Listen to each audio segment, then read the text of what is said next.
तो बिल आखिर जिस चीज़ का सबको इंतज़ार था उस चीज़ का ऐलान हो गया और पाकिस्तानी स्क्वाड का जो न्यूजीलैंड के खिलाफ होम सीरीज़ में इन एक्शन होगी उसका जो था उसका ऐलान हो गया है। दो अलग अलग स्क्वाड्स अनाउंस किए गए हैं, वनडे का अलग है और T20 का अलग है। कुछ तब्दीलियां की गई हैं और कुछ हैरान कुन जो है तब्दीलियां जो सामने आ रही थी या जो इतलात आ रही थी वो जो है कयास आराइयाँ बाज़गश या जो अफवाहें थी वो सारी दम तोड़ गई हैं। सबसे पहले अगर बात करें स्क्वाड्स की तो स्क्वाड में ज़्यादा तब्दीलियां बरकरार रखा गया। अफगानिस्तान के खिलाफ जो स्क्वाड था उसमें सिर्फ आजम खान और जो दीगर खिलाड़ी उनको ड्रॉप किया गया, लेकिन बाकी जो मेन स्क्वाड था उसको बरकरार रखा गया है। जो है जमान खान वो बरकरार है। इसके अलावा पाकिस्तान सुपर लीग के टॉप विकेट टेकर जो थे अब्बास आफरीदी उनको भी वापस उनको टीम में शामिल कर लिया गया। वो फुल स्क्वाड में तो नहीं है लेकिन रिजर्व में वो पाकिस्तान टीम के साथ मौजूद होंगे। इसके अलावा उसामा मीर की पाकिस्तान क्रिकेट टीम में वापसी हो गई। यहाँ पर एक अहम खबर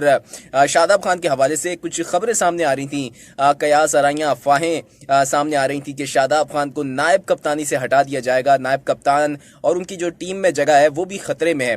इस बहुत ज़्यादा इसके ऊपर बात चल रही थी और ऐसा नहीं है कि पाकिस्तान क्रिकेट बोर्ड के अंदर ऐसी बात नहीं हो रही होगी, बात हो रही होगी तभी ये बात बाहर निकली है। और लेकिन पाकिस्तान क्रिकेट बोर्ड ने सारी सिचुएशन को एक दफ़ा फिर हैंडल कर लिया और शादाब खान को न्यूजीलैंड के खिलाफ जो है वाइस कप्तान जो है या नायब कप्तान बरकरार रखा है। वो बाबर आजम को हेल्प आउट करेंगे बतौर नायब कप्तान। Shadab Khan as a allrounder भी पाकिस्तान टीम को दस्तयाब होंगे। और लेकिन एक चीज़ जो और मज़ीद सामने आ रही थी कि शादाब खान की जगह उसामा मीर को शामिल किया जाएगा। उनकी जगह तो शामिल नहीं किया गया लेकिन स्क्वाड में उसामा मीर जो है वो शामिल हो गए हैं और वनडे और T20 में इन एक्शन होंगे। देखते हैं कि पाकिस्तान क्रिकेट टीम दो लेग स्पिनर्स के साथ जाएगी या शादाब खान के साथ ही वो जो है खेलना पसंद करेगी, क्योंकि शादाब खान इस वक्त वाइस कप्तान भी है, नायब कप्तान भी है पाकिस्तान क्रिकेट टीम के। ऐसा हुआ क्या कि पाकिस्तान क्रिकेट बोर्ड ने पहले फैसला किया कि शादाब खान को नायब कप्तानी से हटाया जाए और फिर ये फैसला हुआ कि शादाब खान को ही बरकरार रखा जाए।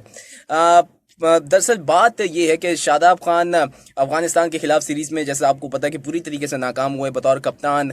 तारीख में पहली बार अफगानिस्तान ने पाकिस्तान क्रिकेट टीम को शिकस्त दी और उस शिकस्त के बाद जो प्रेस कॉन्फ्रेंस हुई थी, जो उन्होंने एक मुतनाज़िर प्रेस कॉन्फ्रेंस की थी बाबर आजम, शाहीन शाह अफरीदी, मोहम्मद रिजवान के हवाले से कि सीनियर खिलाड़ियों की जो है अब कदर आ रही होगी या उनकी अब याद आ रही होगी, इस तरह की बाज़गश की थी। तो ये बातें पाकिस्तान क्रिकेट बोर्ड के बड़ों को बुरी लगी थी और उन्होंने ना सिर्फ शादाब खान को वार्निंग दी थी बल्कि एक उनको इस सीरीज से या अपने न्यूजीलैंड के खिलाफ होम सीरीज में एक आराम के नाम पर ड्रॉप करने की भी बात चल रही थी या गौर चल रहा था। लेकिन बाबर आजम जो थे उम्रे पर मौजूद थे। जब उम्रे से वापस आए तो पाकिस्तान क्रिकेट बोर्ड जो था हतमी स्क्वाड के ऐलान से पहले बाबर आजम से मुशावरत करना चाहता था। बाबर आजम जो थे वो उन्होंने चीफ सेलेक्टर्स जो थे या जो सेलेक्टर्स उनसे मुलाकात की, अपने जो खिलाड़ी उनको चाहिए थे उनके बारे में उनको बताया और जितने भी सीनियर खिलाड़ी थे, जैसा कि पहले बताया जा रहा था कि सारे सीनियर खिलाड़ी न्यूजीलैंड के खिलाफ अब वापस आ जाएंगे, तो सारे के सारे सीनियर खिलाड़ी जिसमें मोहम्मद रिजवान, शाहीन शाह अफरीदी, हारिस सऊफ और खुद बाबर आजम, ये सारे के सारे खिलाड़ी जो थे वापस आ चुके हैं पाकिस्तान क्रिकेट टीम में जो न्यूजीलैंड के खिलाफ इन एक्शन होंगे। कुछ यंगस्टर शामिल है, नौजवान खिलाड़ी शामिल है, इन सब का कॉम्बिनेशन जो है सीनियर और जूनियर्स का मिलाकर वो खेला जाएगा या उनको खिलाया जाएगा न्यूजीलैंड के खिलाफ। लेकिन बाबर आजम जो थे उनसे मुलाकात हुई है चीफ सेलेक्टर्स की, उन्होंने टीम तो ऐलान कर दी, लेकिन एक और बड़ी मुलाकात जो थी बाबर आजम और नजम सेठी की हुई, जिसकी नजम सेठी ने खुद तस्दीक की है ट्वीट करके। और नजम सेठी ने बताया है कि नजम सेठी की उनकी जो मुलाकात हुई बाबर आजम से, बाबर आजम उनके पास पहुंचे और नजम सेठी ने उनको बताया कि आप ही न्यूजीलैंड के खिलाफ वनडे और T20 के कप्तान बरकरार रहेंगे। उनको एतमाद में लिया और जितनी भी खबरें चल रही थी या जितनी भी टेंशंस आ गई थी पाकिस्तान क्रिकेट बोर्ड के अंदर, उनको हैंडल करने की नजम सेठी ने कोशिश की है। तो बाबर आजम को इस सीरीज में कप्तान बरकरार रखा गया। लेकिन ऐसा उन्होंने क्यों ट्वीट किया, नजम सेठी ऐसा क्या पैगाम देना चाहते थे? क्योंकि बाबर आजम की कप्तानी के ऊपर तो किसी ने कोई उंगली नहीं उठाई, कोई ऐसी कोई चीज़ नहीं हो रही थी। बाबर आजम का ये बात यकीनी थी कि बाबर आजम न्यूजीलैंड सीरीज में वापस आ जाएंगे, क्योंकि अफगानिस्तान के खिलाफ बाबर आजम को ड्रॉप नहीं किया गया था, उनसे कप्तानी वापस नहीं ली गई थी बल्कि उनको आराम दिया गया था। और नजम सेठी ने खुद कहा था कि बाबर आजम जो है कप्तान है, बरकरार रहेंगे। लेकिन वो इस सीरीज में आराम करेंगे। तो ऐसा क्यों पेश आया कि बाबर आजम के हवाले से, उनकी कप्तानी के हवाले से नजम सेठी को ट्वीट करना पड़ गया? क्या ऐसी बात चल रही थी, क्या ऐसी चीज़ें सामने आ रही थी, या बाबर आजम को टेंशन थी, या बाबर आजम को फिक्र लाक थी कि उनकी कप्तानी खतरे में? क्योंकि बात तो शादाब खान की चल रही थी।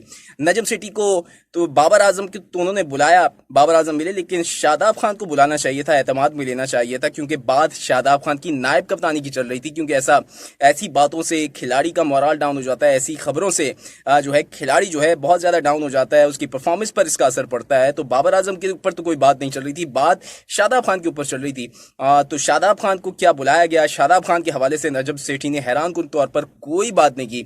और बाबर आजम क्योंकि कप्तान तो बरकरार थे, तो उस हवाले से तो कोई हैरान कुन ऐसी चीज़ नहीं थी। लेकिन ये ट्वीट नजम सेठी का एक हैरान कुन ट्वीट था, जिसमें जैसी कोई खबर थी ही नहीं, लेकिन फिर भी उन्होंने बताया कि नजम सेठी ने कि बाबर आजम ही कप्तान बरकरार रहेंगे, क्योंकि वो कप्तान ही है, कप्तान बरकरार रहना। इस हवाले से ट्वीट एक हैरान कुन है। बात शादाब खान की हो रही थी, तो नजम सेठी को इसके ऊपर कुछ वजाहत ज़रूर देनी चाहिए थी शादाब खान के मुस्तकबिल के हवाले से। क्या ये सीरीज़ जो है शादाब खान की मुस्तकबिल को तय करेगी, ये भी एक सवाल है। क्योंकि अफगानिस्तान के खिलाफ बैटिंग में तो शादाब खान ने कोई अच्छी कारकर्दगी नहीं दिखाई है। बॉलिंग में आखिरी मैच में जो था जो अफगानिस्तान के खिलाफ, उसमें थोड़ी बहुत अच्छी कारकर्दगी का मुजाहरा किया था शादाब खान ने, और कुछ विकेटें ली थी। लेकिन अब देखते हैं कि इस सीरीज़ में शादाब खान किस तरीके से परफॉर्म करते हैं।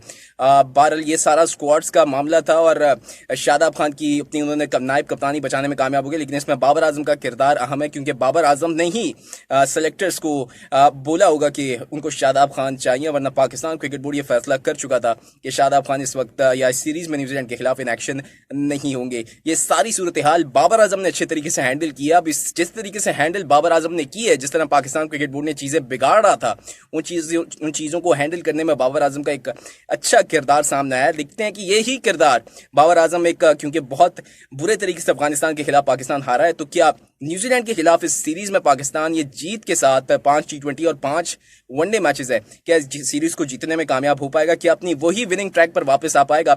ये तो अब 14 अप्रैल से जो सीरीज शुरू हो रही है इससे पता चल जाएगा। लेकिन ये सारी सिचुएशन है जो पाकिस्तान क्रिकेट बोर्ड ने किस तरीके से हैंडल किया और बाबर आजम ने क्या किरदार निभाया, ये मैंने आपको अपने व्लॉग में आगा किया। उम्मीद करता हूँ मेरा व्लॉग आपको पसंद आया होगा। अगर पसंद आया तो लाइक जरूर कर दीजिएगा, अपनी राय का इजहार कमेंट में जरूर कीजिएगा, मेरे चैनल को सब्सक्राइब कर लीजिए। शुक्रिया।